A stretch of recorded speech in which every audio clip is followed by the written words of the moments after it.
Bill, how are you? What's going on? Oh, thank you. Thank you, all seven of you. And the 4 Kevin Harts. Yeah. Is he in the black section of the crowd? That's yes. what it seems like. They've moved up to the middle. Progress. I like it. There you are. Look at Billy. How are you? You look like a fucking I prize. need my stupid headphones to work here. Something that'll work. Let me see if these ones will work. Hold on a second. No, they work good. My headphones aren't working for me, though. Oh, okay. It's about me, Nick. It's not about you here. Here we go. All right. So Yes, I am. second season. The deepest couch in sports entertainment. A lot of people think that they're uncomfortable with my elevation. Are you uncomfortable with it? No, I just see all of your insecurities. And a giant desk. And then also, you can't tell other people's kids not to do stuff. Right. So you got to kind of like be loudly like, hey, he's climbing up on the utility pole, and kind of hope that somebody does something. Well, back in the day, you could yell at people's kids, and I think that needs to come back, and that's what's holding back this country. Yeah, yell at other people's kids. So This is we're very like, you wouldn't know that we like each other. Let's try to tone it down here. No, I'm not. I'm just.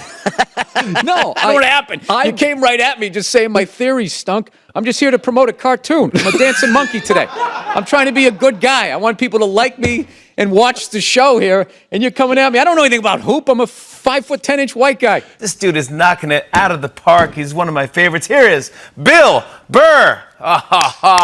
Look at you. How are you? Oh, it's I good. love that you did the audience applause for everybody. Yeah, there he is. Come on. Keep it going for him. You know, I shouldn't have to wear a mask. I don't want to wear a mask. I don't buy it. And then there are people that...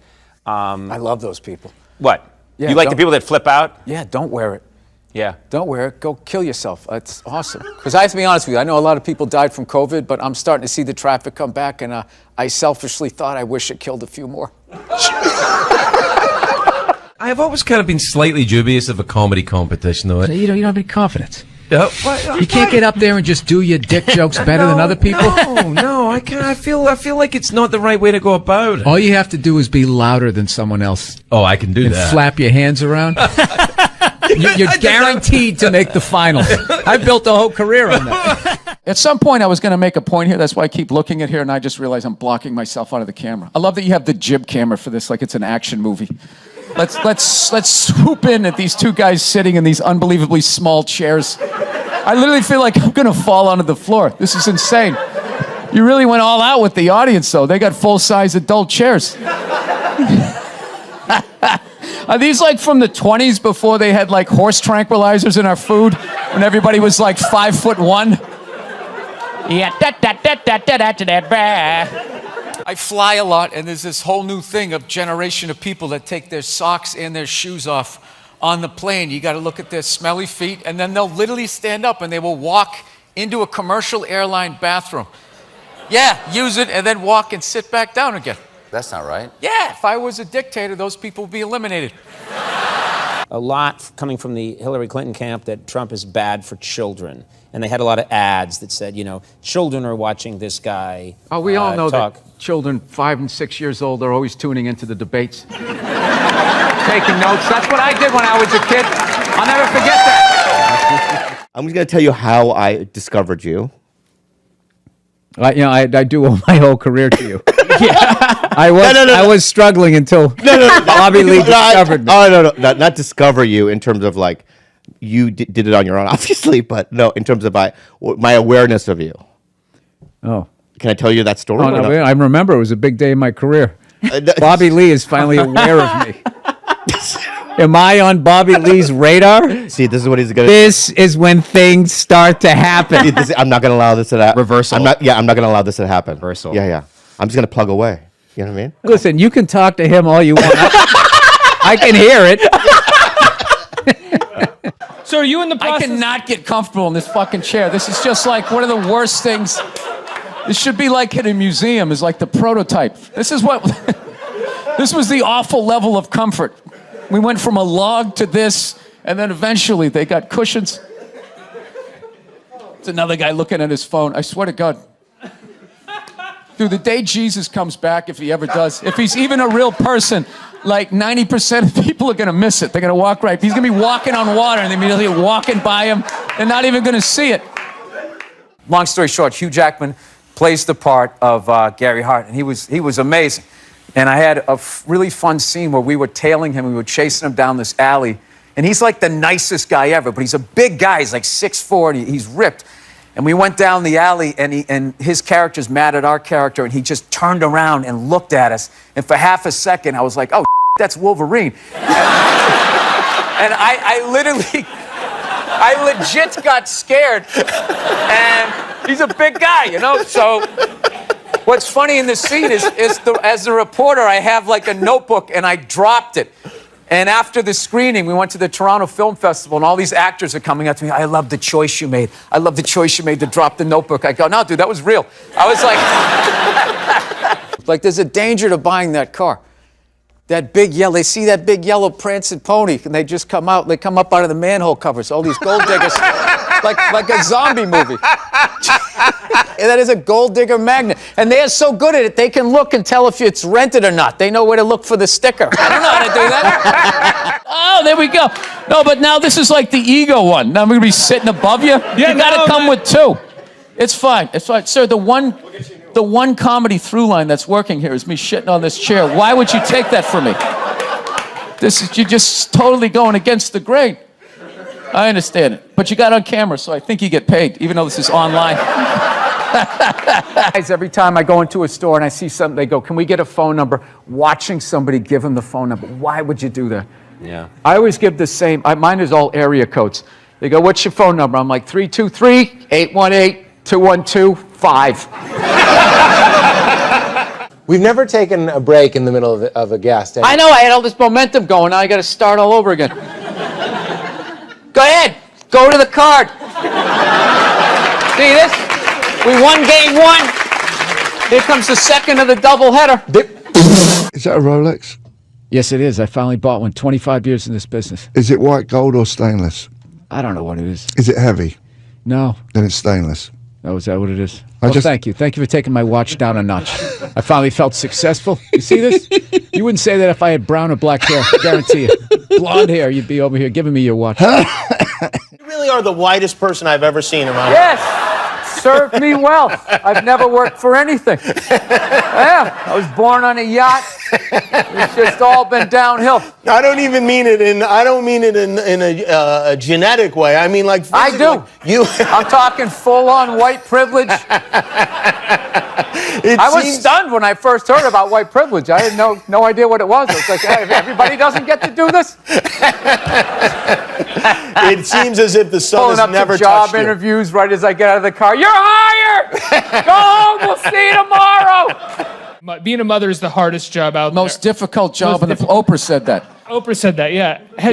Has your opinion on that phrase changed at all since you've had a kid? No. It's not the most difficult job on the planet. It just isn't. Dude, I did roofing in July. As a redhead, I almost died. There's people that work on like oil. What was that movie that guy made? The fucking, they drill oil. What is it? There Will Be Blood? There Will Be Blood. Out in the ocean, they would drill. I can never remember the names.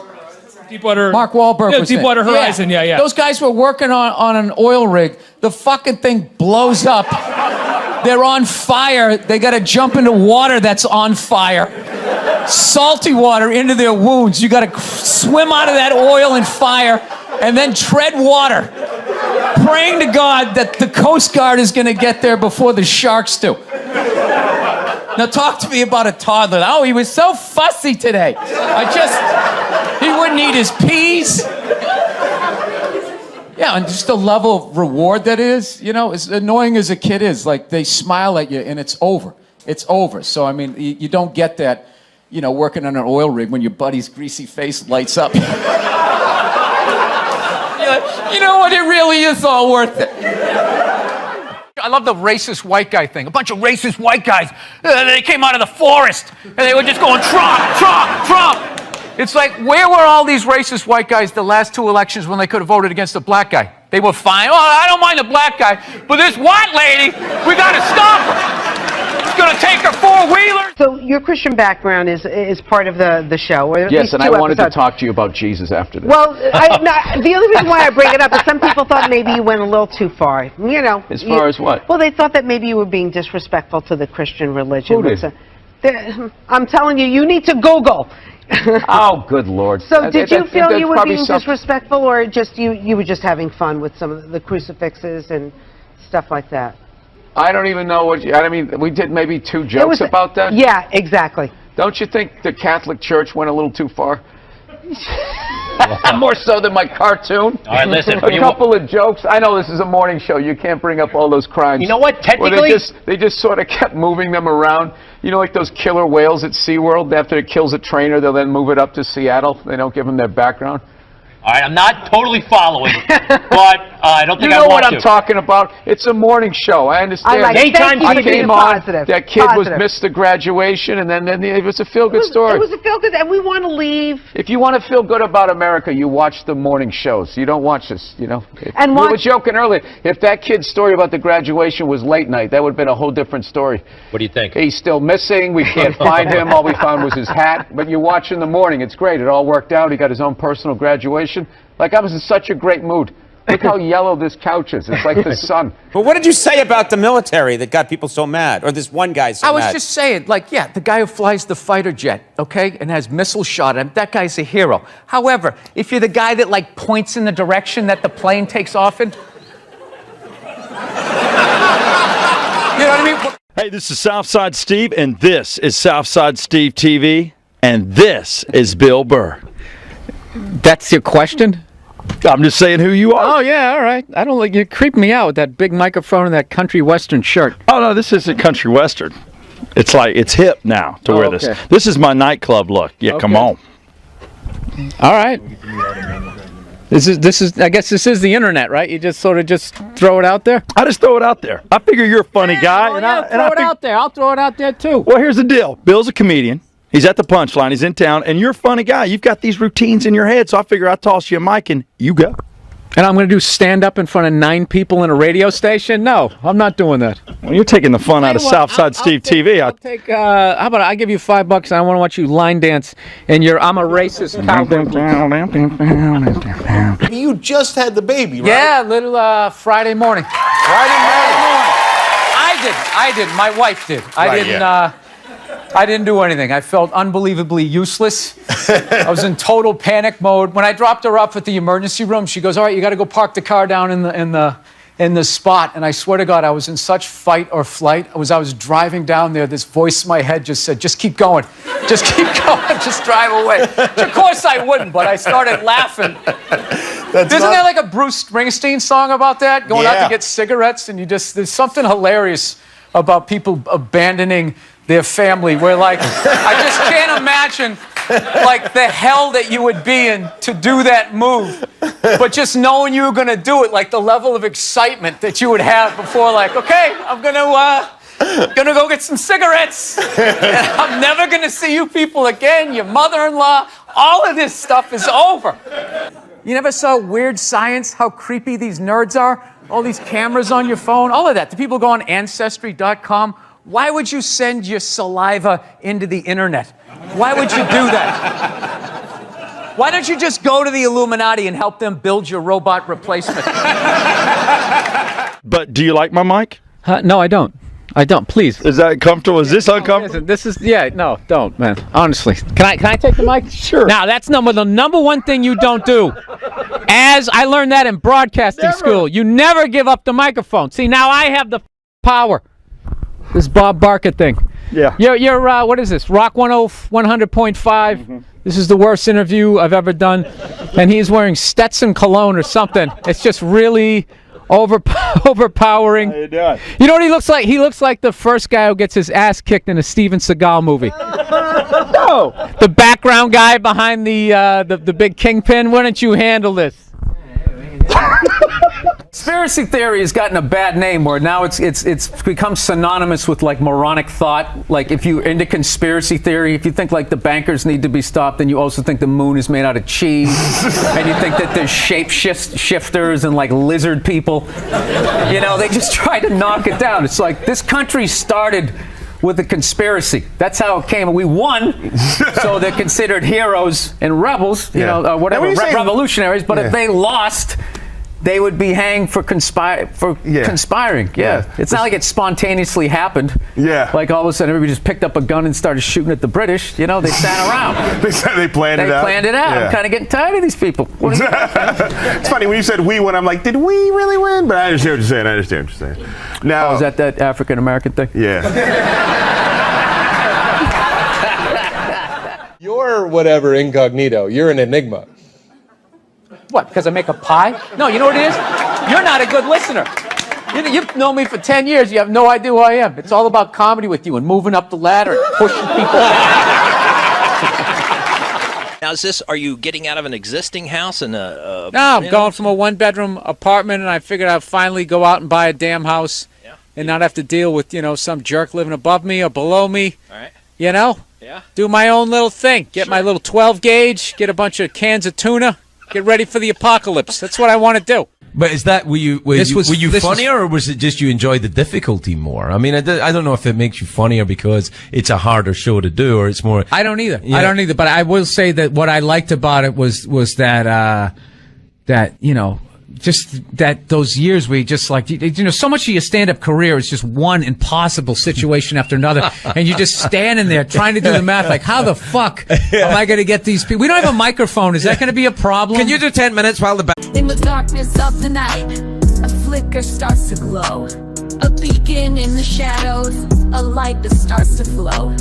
Illuminating pathways where once there was despair. In the depths of obscurity, hope begins to flare. Like a flame in the wind, I ignite from within. Casting rays of brilliance, banishing the din. With each step I take, I brighten up the way. In the realm of shadows, I become the day. I'm the light in the darkness, the spark in the night. Guiding lost souls towards the morning light. Through the tunnels of uncertainty, I'll be the guide. For I am the bearer of hope, in me dreams reside. In the labyrinth of life, where shadows dance and play, I'm the ray of sunshine, turning night into day. With every glimmer I cast, I unveil the unseen. In the tapestry of existence, I'm the golden sheen. From the darkest corners to the highest peak, I'm the radiant glow that even shadows seek. With every flicker, every beam I emit, I dispel the darkness, I never submit. I'm the light in the darkness, the spark in the night. Guiding lost souls towards the morning light. Through the tunnels of uncertainty, I'll be the guide. For I am the bearer of hope, in me dreams reside. In the symphony of life, I'm the crescendos rise.